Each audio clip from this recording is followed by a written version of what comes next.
In the heart of New York City, where fortunes are built on silence and power moves through shadows rather than boardrooms, a deal worth hundreds of millions of dollars was about to collapse.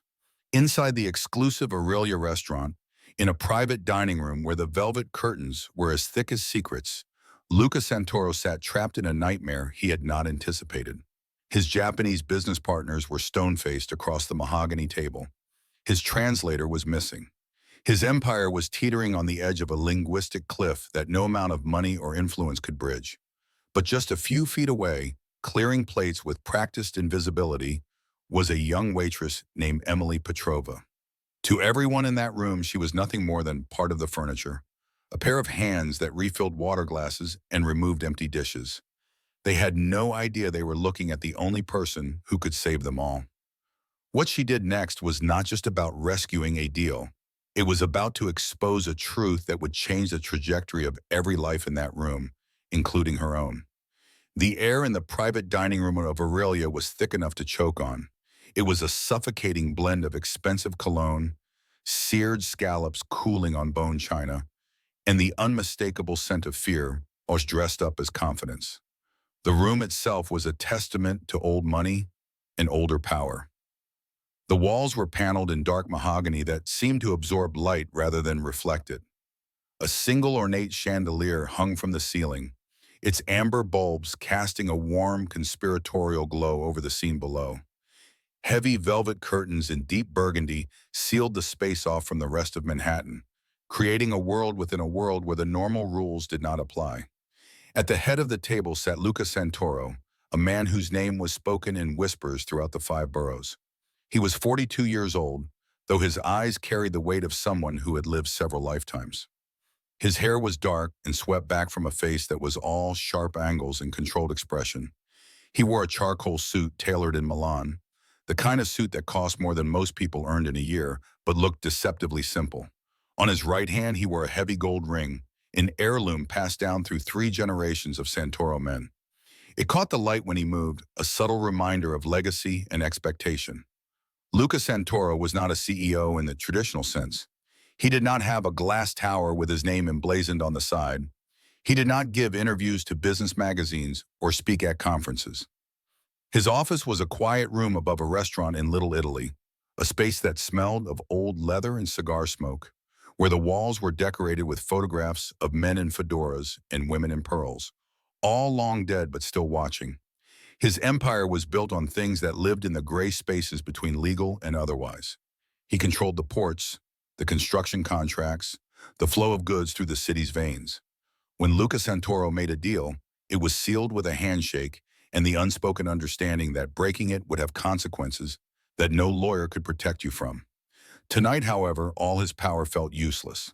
Across from him sat 3 men from Tokyo, representatives of the Tanaka organization, a group that operated in similar shadows on the other side of the world.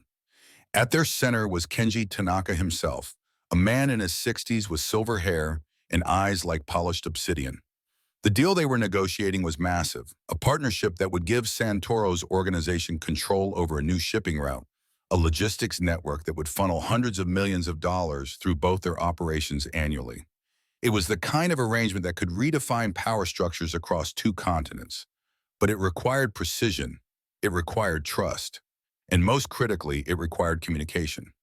David Chen, the translator Luca had hired at considerable expense, was supposed to be the bridge. Chen was a legend in certain circles, a man who could navigate not just language but culture, who understood the unspoken hierarchies and subtle courtesies that could make or break a negotiation between East and West. But David Chen was not here. An hour ago, a terse message had arrived explaining a family emergency, unavoidable and immediate. Luca had read the message 3 times, each time hoping the words would change. They had not. Behind Luca sat his most trusted men.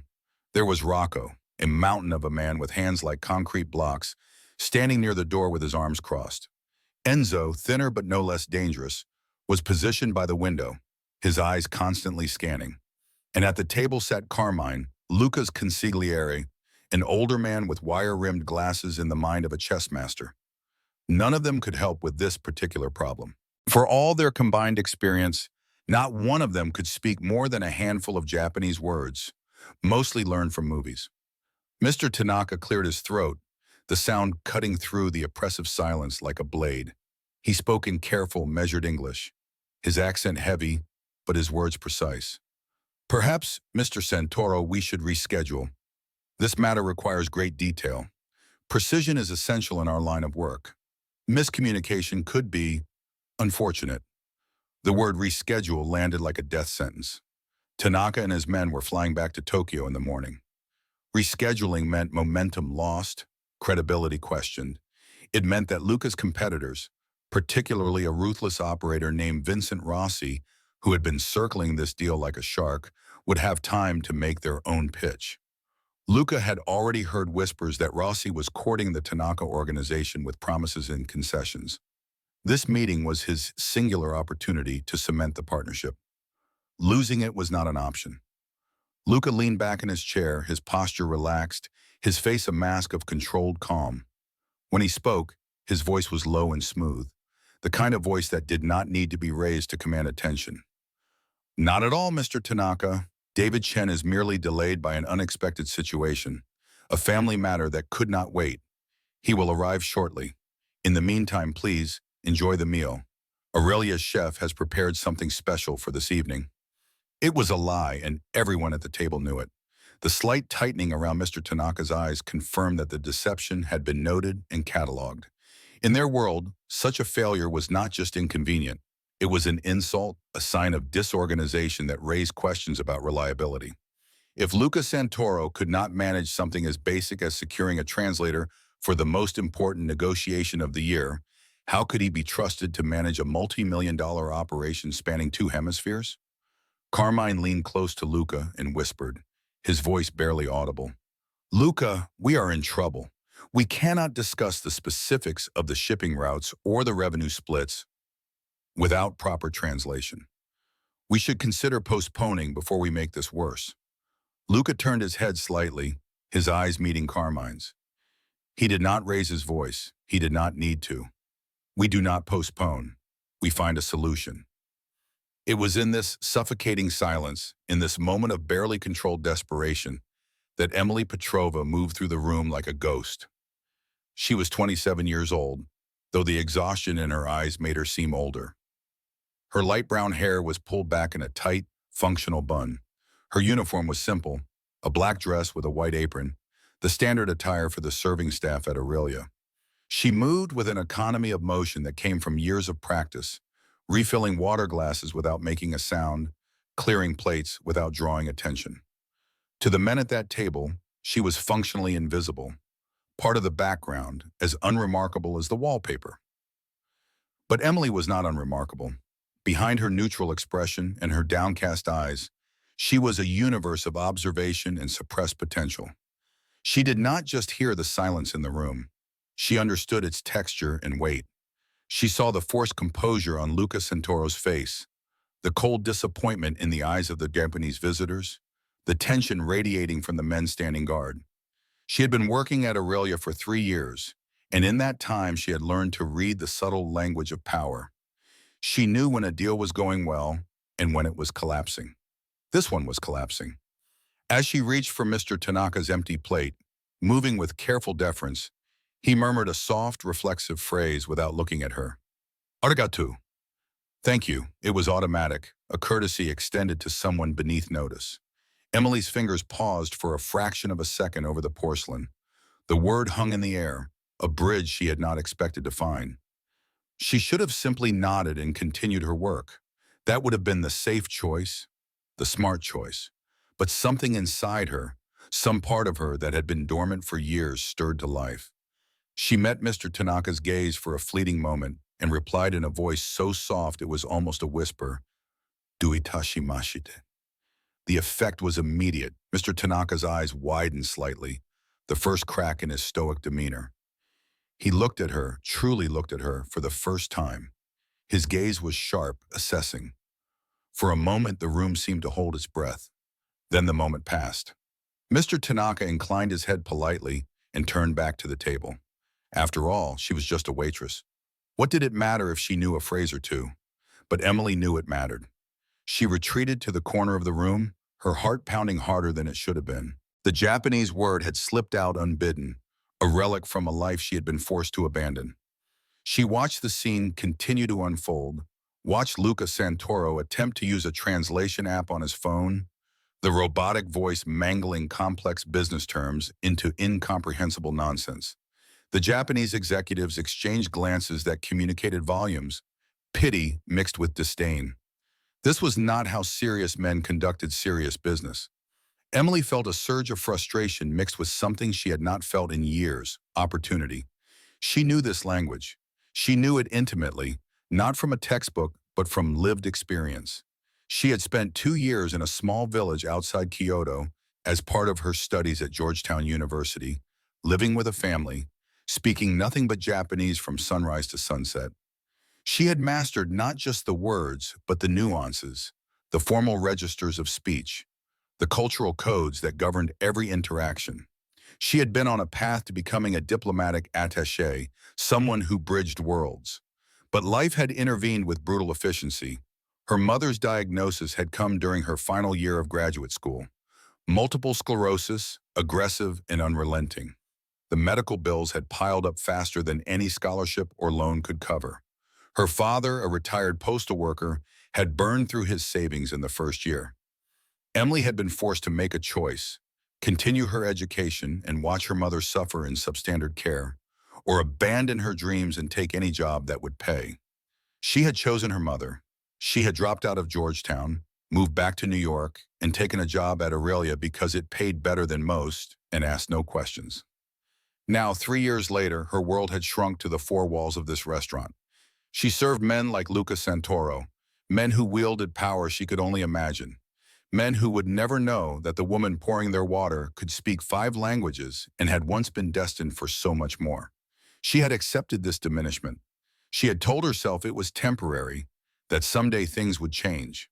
But temporary had a way of becoming permanent when you stop believing in change. Tonight, however, change was presenting itself in the most unlikely form. The deal at this table was dying. She could see it in every gesture, every strained silence. And she was the only person in this room who held the key to saving it. The question that burned in her mind as she stood in the shadows was simple and terrifying. Did she have the courage to step forward? Did she dare to make herself visible in a world that had taught her to disappear? The answer came not from her head, but from somewhere deeper, from the part of her that remembered what it felt like to be more than this, to be seen and heard and valued. She took a breath, steadied herself, and made a choice that would change everything.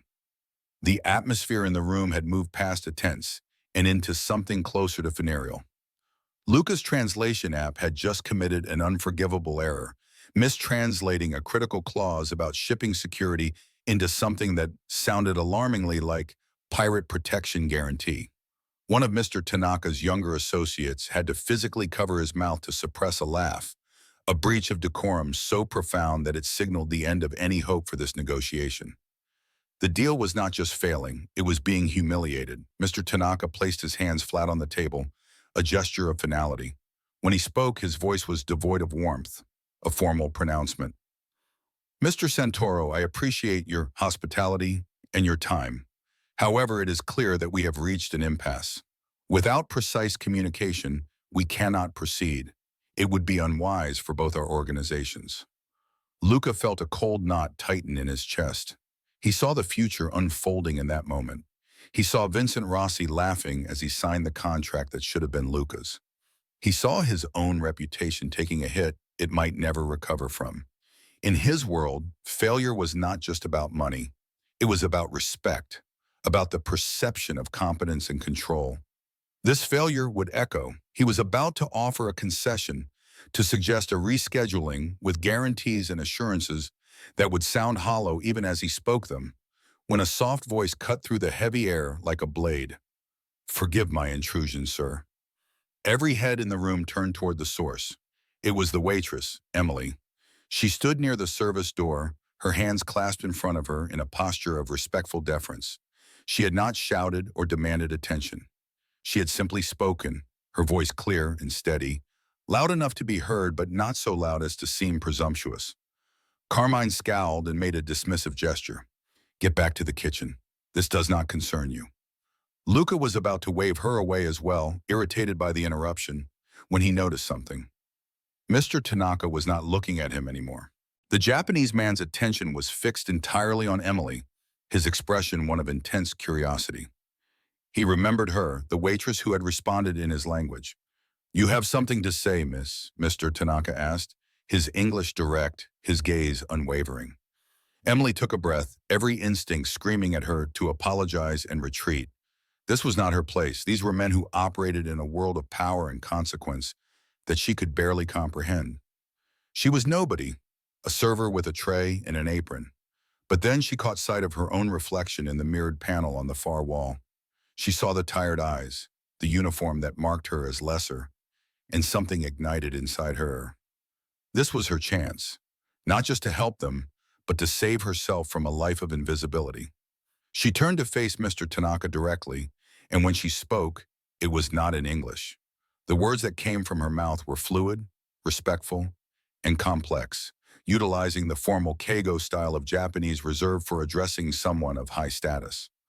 "Tanaka-sama," she began, bowing her head slightly in the traditional gesture of respect. "Gomenasai de gozaimasu." Forgive me, Mr. Tanaka.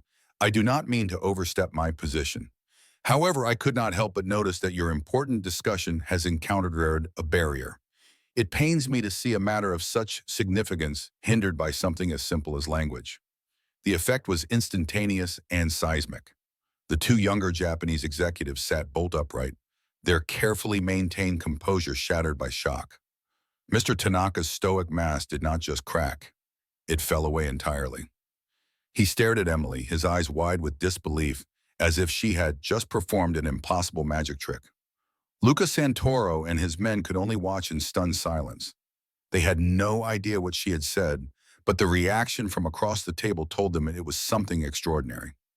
Rocco, standing by the door, exchanged a bewildered glance with Enzo. Carmine removed his glasses and cleaned them, as if the problem was with his vision. Luca found his voice first, though it came out rougher than he intended. "What did you just say to him?" Emily turned to face him, her expression calm but her heart racing. "I apologize for interrupting, Mr. Santoro. I expressed regret that a communication difficulty is preventing your important business from moving forward." Mr. Tanaka leaned forward in his chair, his entire demeanor transformed.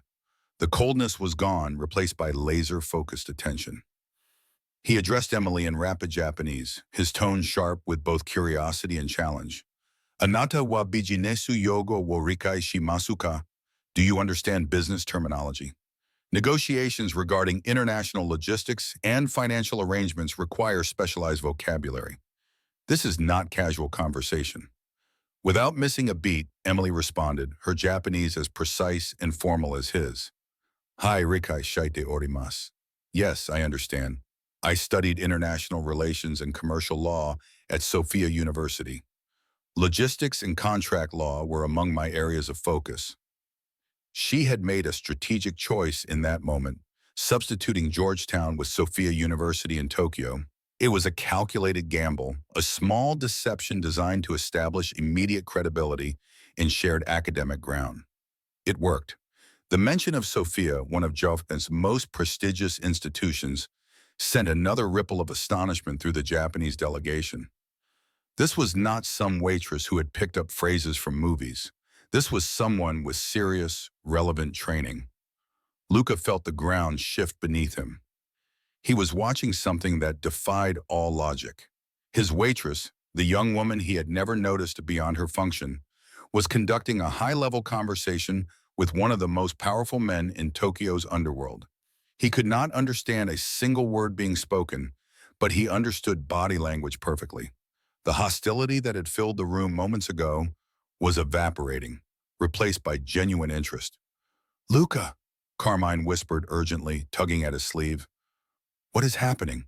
Who is this woman?" "I have no idea," Luca muttered, his eyes locked on Emily. She stood straighter now, the timid server replaced by someone confident and articulate. It was like watching a transformation, a butterfly emerging from a cocoon in the middle of a crisis. Mr. Tanaka turned to Luca, and for the first time all evening he smiled. It was a real smile, not the polite mask he had worn before. Mr. Santoro, he said in English, his voice warming, it seems you have been keeping a valuable asset hidden from us. He gestured to the empty chair beside him, the chair that had been reserved for David Chen. Miss? Emily, she supplied quietly. Emily Petrova. Miss Petrova, Mr. Tanaka said with a respectful nod, please join us at this table. The walk from the corner of the room to the empty chair felt like crossing a vast canyon on a wire. Every eye followed Emily's movement. She could feel the weight of their collective shock, skepticism, and dawning hope pressing down on her like a physical force. Her server's apron suddenly felt ridiculous, a costume from a play she was no longer acting in. With trembling hands, she untied it, folded it carefully, and placed it on the credenza near the wall. It was a small gesture, but it carried enormous symbolic weight. The waitress was gone. Someone else was taking her place. She sat in the leather chair, feeling its expensive softness, so different from the hard stools in the staff break room. The table, which she had circled 100 times with a tray in her hands, now stretched before her as an arena. She was no longer serving these men. She was sitting among them. Luca studied her with an intensity that should have been uncomfortable, but somehow was not.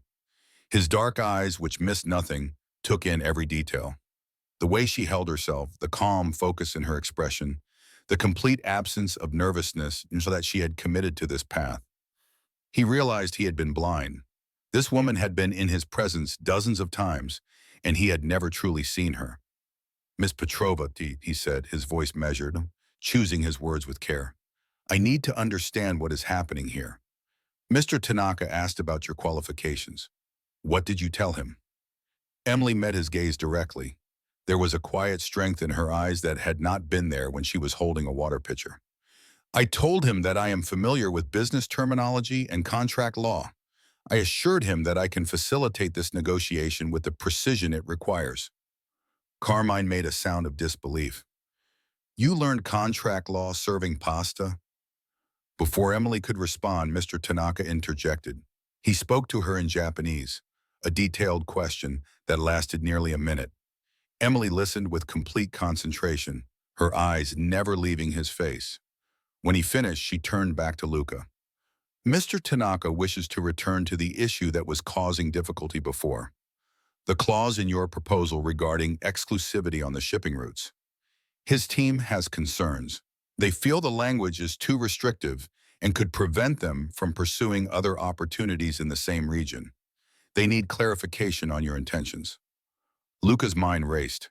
This was indeed the sticking point, the place where the negotiation had been circling for the past hour before the translator situation had made everything impossible. It was a complex issue involving territorial rights, revenue sharing, and long-term strategic positioning. Handing this to someone he had never worked with, someone whose only credential was that she could speak the language, felt like gambling with a fortune. But what choice did he have? The alternative was watching the deal die right here, right now. Tell him, Luca said slowly, his voice low and deliberate, that the exclusivity is necessary. It protects both our interests.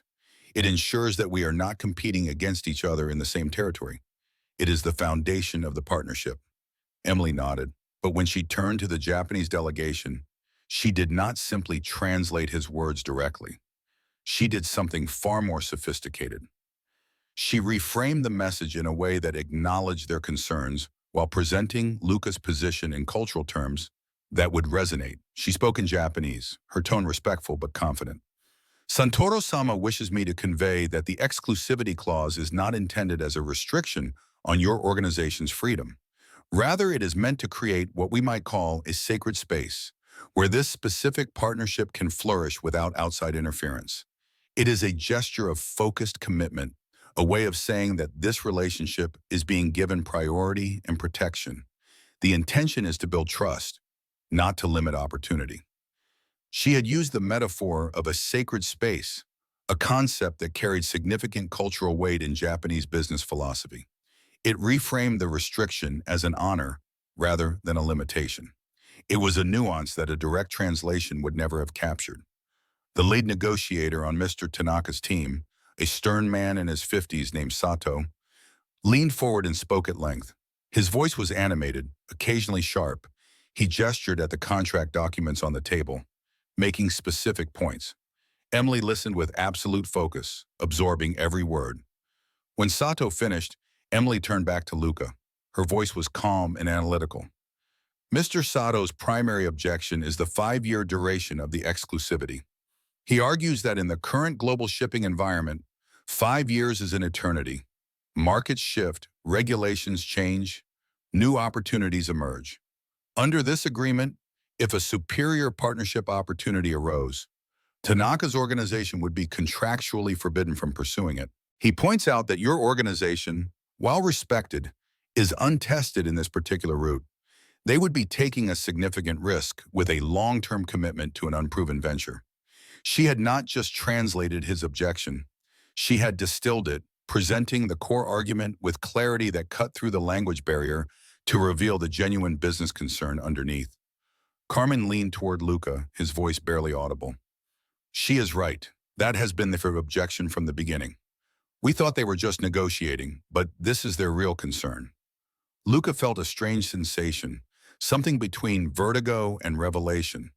For the past hour, he had been the most powerful person in this room, and yet he had been completely helpless.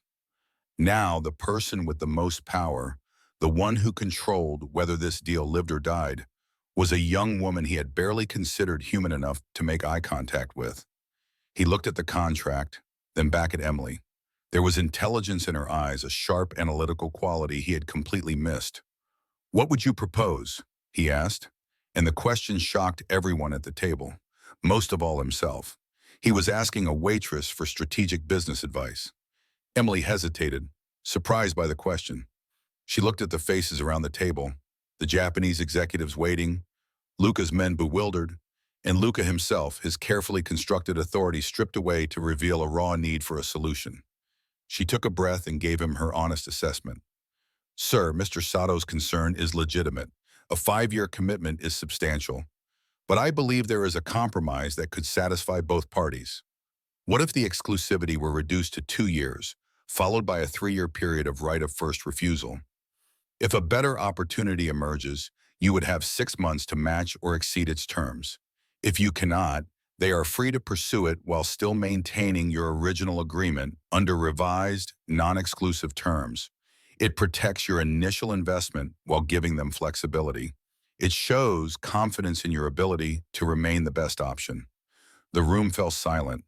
It was an elegant solution, the kind of creative compromise that could turn adversaries into genuine partners. Luca studied her face, looking for any sign of doubt or hesitation. He found none. Her eyes were clear, her expression certain. Luca Santoro had built his life on trusting his instincts about people.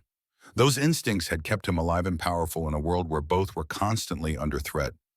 Right now, every instinct was telling him that this woman, this impossible, extraordinary woman, was offering him not just a solution, but a way forward he had not seen. "Tell Mr. Tanaka," he said, his voice carrying the weight of a decision made, "that he has a deal." When Emily translated Luca's acceptance, the transformation in the room was immediate and profound. The oppressive tension that had hung over the table like a storm cloud dissolved in an instant, replaced by an almost electric energy of relief and mutual respect. Mr. Tanaka's face broke into a broad, genuine smile, the first real warmth he had shown all evening. He stood and extended his hand across the table to Luca. The handshake was firm, a physical seal of an agreement that had been saved from the brink of collapse. The younger Japanese executives began speaking rapidly among themselves, their earlier formality giving way to animated excitement. Papers were shuffled, tablets were activated, and the lawyers on both sides began furiously making notes and amendments to the contract documents. Throughout all of it, Emily remained the calm center of the storm. She facilitated every exchange, translating legal terminology back and forth with a fluency that left Luca's own people scrambling to keep up. She navigated the delicate cultural nuances of closing a deal, ensuring that both sides felt honored and victorious. She made certain that the revised terms were captured precisely, that there was no ambiguity that could breed resentment later. When the final amended document was ready, Luca's assistant produced an expensive fountain pen, the kind with real weight to it. Luca signed his name with a flourish, his signature bold and confident. a symbol of a legacy secured against all odds. He passed the pen to Mr. Tanaka, who signed with equal gravity. The deal was done. Hundreds of millions of dollars in shipping revenue, salvaged from certain disaster by the least likely person in the room. Carmen ordered champagne brought up from the restaurant's cellar, the good bottles that were reserved for moments of true significance. As glasses were poured and raised, the mood became celebratory. The Japanese executives, who had been so stiff and formal just 2 hours earlier, were now relaxed and laughing, exchanging business cards, and discussing future possibilities.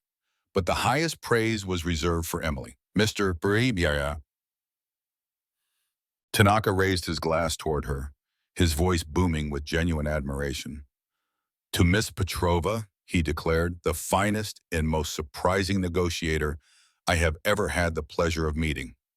Santoro-san, you must not allow this talent to be wasted serving tables. Luca, his face flushed from relief and champagne, looked across the room at Emily.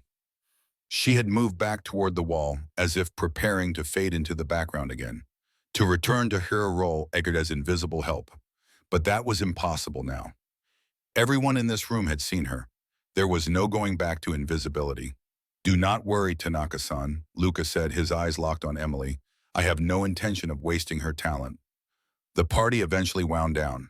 The Japanese delegation departed with promises of swift execution of the contract terms and hopes for a long, profitable partnership.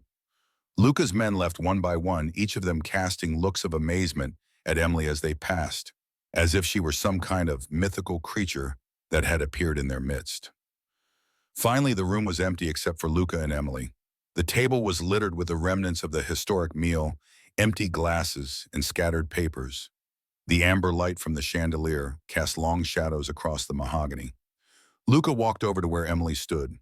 He looked tired, but the crushing stress from earlier had been replaced by something else, a deep, contemplative curiosity.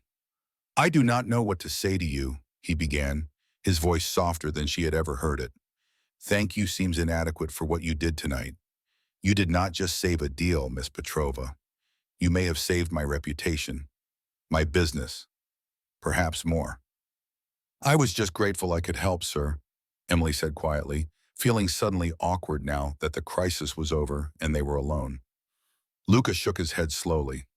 No, what you did was not just help. What you did was brilliant. The way you reframed the arguments, the cultural awareness, the strategic thinking. That cannot be taught in a classroom.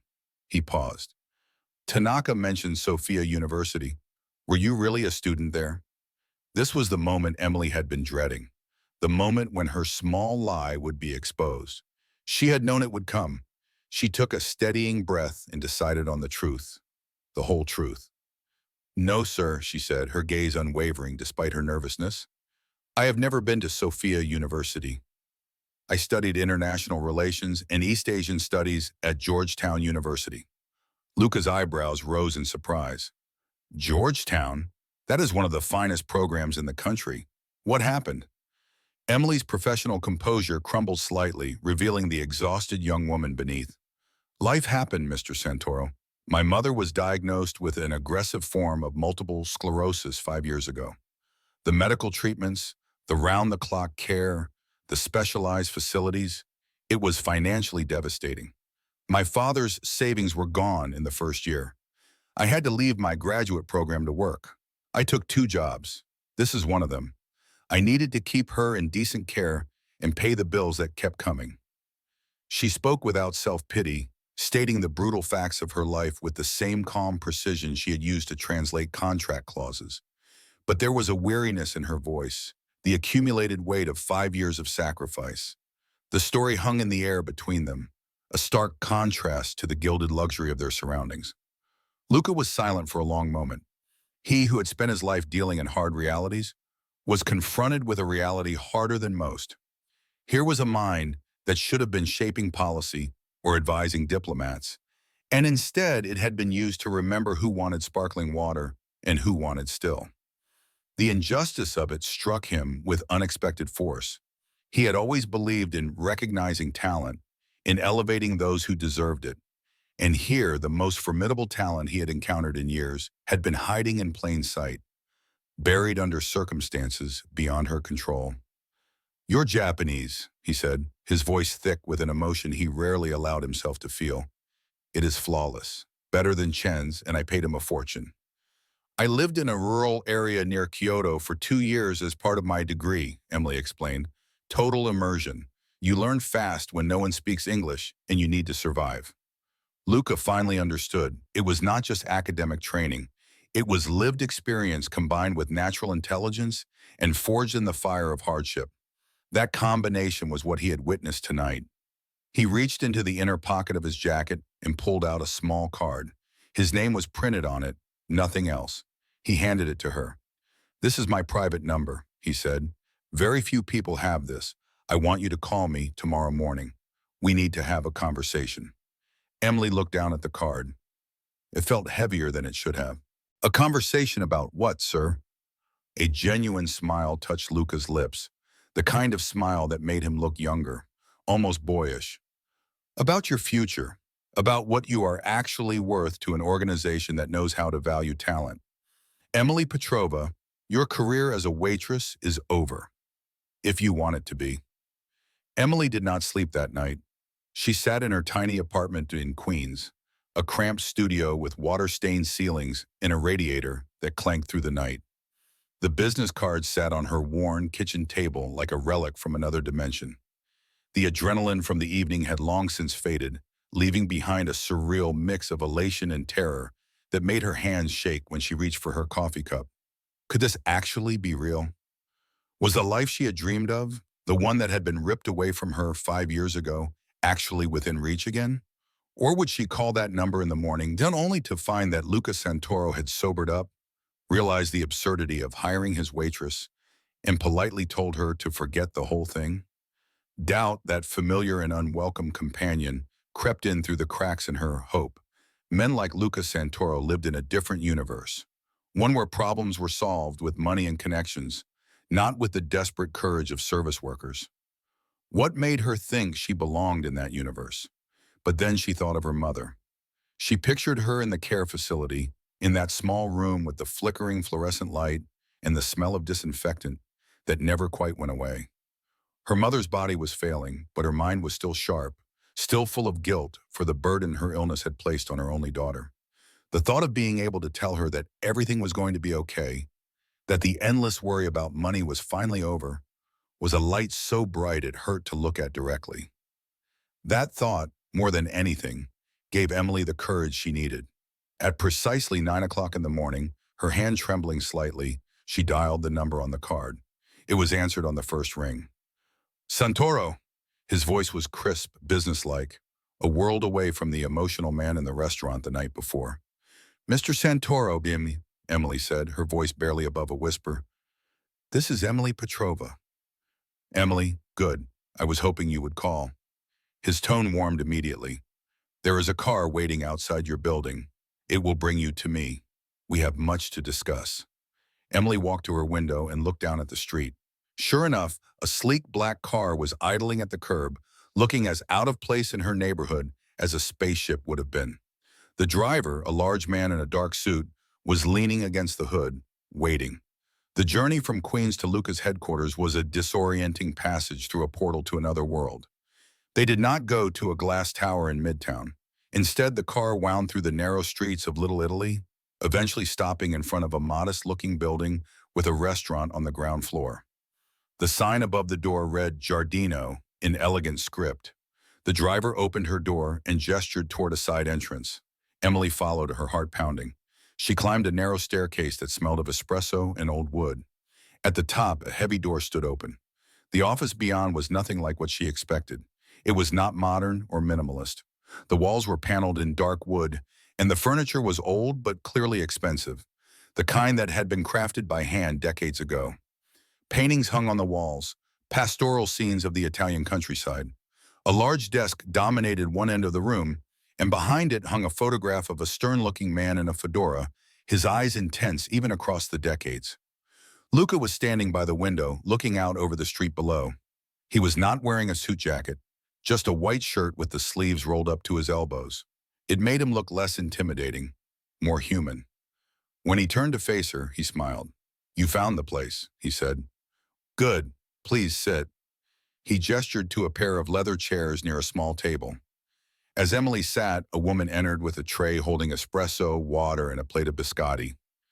It was a role reversal so jarring that Emily had to fight the instinct to stand up and help. Luca got straight to the point. I was not drunk last night, and I was not exaggerating. What you did was one of the most impressive things I have ever witnessed. It was not just the language, though that alone would have been valuable. It was your strategic mind, your ability to read people, your composure under pressure. These are qualities I value more than any degree or pedigree. He leaned forward, his expression serious. I spoke with my advisors this morning. We all agree. I want you to work for me, not as a waitress, as someone who handles negotiations, cultural liaisons, international partnerships, someone I can trust to represent my interests when language and culture are involved. Emily's heart stopped. Mr. Santoro, I have no corporate experience. I have not even finished my degree. I have been serving food for 5 years. And in those 5 years, Luca countered, you have been dealing with difficult people, working under pressure, observing human behavior in ways most people in suits never will. You think that is not experience? He paused. As for your degree, I will pay for you to finish it. Any school, any time. But what you have inside you, that cannot be taught. He slid a folder across the table. Inside was a contract. Emily's eyes scanned the document, and the numbers made her feel lightheaded.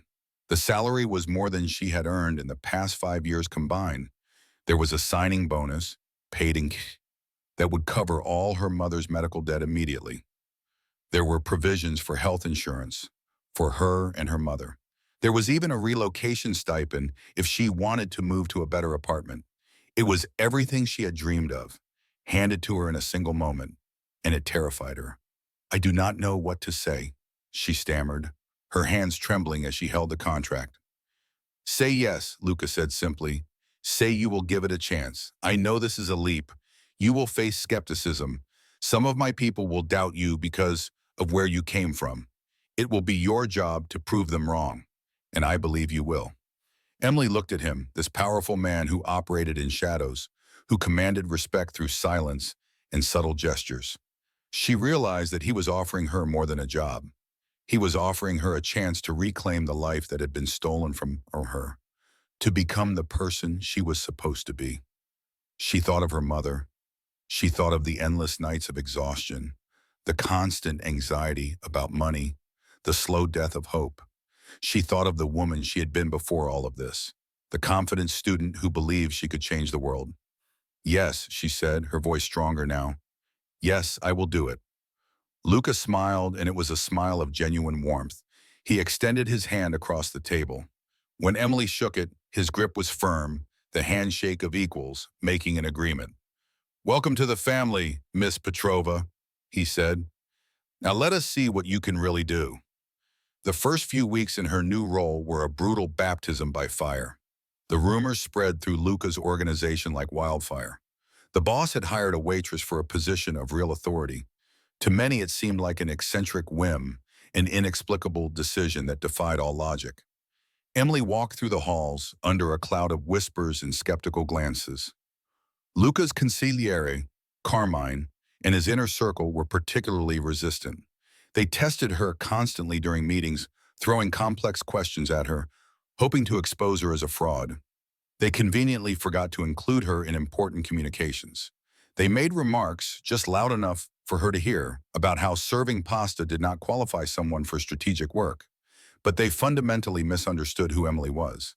They thought her talent was a party trick, the ability to speak Japanese. They did not realize that her real skill was her mind, her ability to analyze, adapt, and solve problems that others could not even see clearly. Emily did not get angry. She got to work. She arrived at the office before anyone else and stayed long after they had gone home. She studied every file she could access, every report, every analysis. Her academic training, dormant for 5 years, roared back to life. She absorbed information with a speed that stunned the analysts assigned to brief her. Luca gave her a test, a small internal problem to solve. There was a contract dispute with a German logistics firm a bitter negotiation that had been stalled for months, costing both sides money and goodwill. Carmine handed her the files with a smirk, clearly expecting her to fail. Emily spent 2 days reading every document, every email, every legal brief. She realized the problem was not about money or terms. It was about respect. The German firm felt insulted by what they perceived as American arrogance and dismissiveness. The dispute had become personal. She scheduled a video conference. When the Germans appeared on screen, stern and skeptical, Emily opened not with legal threats, but by speaking to them in fluent German, another language she had studied in university. The change in their demeanor was immediate and profound. She then presented a revised proposal that not only met their financial needs, but included specific clauses acknowledging their expertise and giving them greater autonomy in their operations. She was not just negotiating terms, she was healing a wounded relationship. Within 2 hours, they had a preliminary agreement. The months-long stalemate was broken. When word of her success spread through the organization, the whispers changed. This was not a fluke. The Waitress was a strategic powerhouse. Her real test, however, came a month later. Mr. Tanaka, impressed by the partnership, wanted to accelerate the timeline. He proposed a second phase of the deal, an even larger expansion that would require detailed technical negotiations. It would mean a 2-week trip to Tokyo to finalize the terms. At a senior staff meeting, Luca made an announcement that stunned everyone. "We need a delegation in Tokyo for 2 weeks to finalize Phase 2. Emily will lead the team." Carmine looked apoplectic. "Luca, with all due respect, she has never led an international delegation. This is a multi-million-dollar expansion. It requires someone with experience." "You are right, Carmine," Luca said coolly. "It requires our best negotiator. That is Emily. You and a team of specialists will go with her to provide support. But she is in charge. Is that understood?" The flight to Tokyo on a chartered plane was tense. Carmine and his team treated Emily with cold, formal correctness that was somehow worse than open hostility. They were waiting, watching, hoping to see her fail so they could tell Luca they had been right all along. The meetings in Tokyo were grueling. 10 hours a day in sterile boardrooms, hammering out thousands of technical details. The Japanese engineers were brilliant and uncompromising, their questions relentless. Carmine's technical team struggled to keep pace. The crisis came on the third day. A complex dispute arose about system integration protocols. The Japanese engineers presented data suggesting a potential conflict that could cause catastrophic failures. Carmine's team insisted the Japanese analysis was flawed, that their own simulations showed no such problem. The discussion grew heated, both sides entrenched. The deal was in jeopardy. That night, Emily did not sleep. She was not an engineer, but she was a world-class researcher. She spent the entire night reviewing hundreds of pages of technical data from both teams, looking for the source of the discrepancy. Around 4 in the morning, fueled by coffee and pure determination, she found it. It was a tiny error in the base assumptions, a cultural difference that had been translated into code. The American team assumed one operational model, the Japanese team another. Neither was wrong. They were just answering different questions. The next morning, she walked into the boardroom looking exhausted but focused. Before the engineers could resume their argument, she went to the whiteboard. "Gentlemen," she said, her voice clear and commanding, "I believe I have found the problem. And it is not in the data, it is in the philosophy."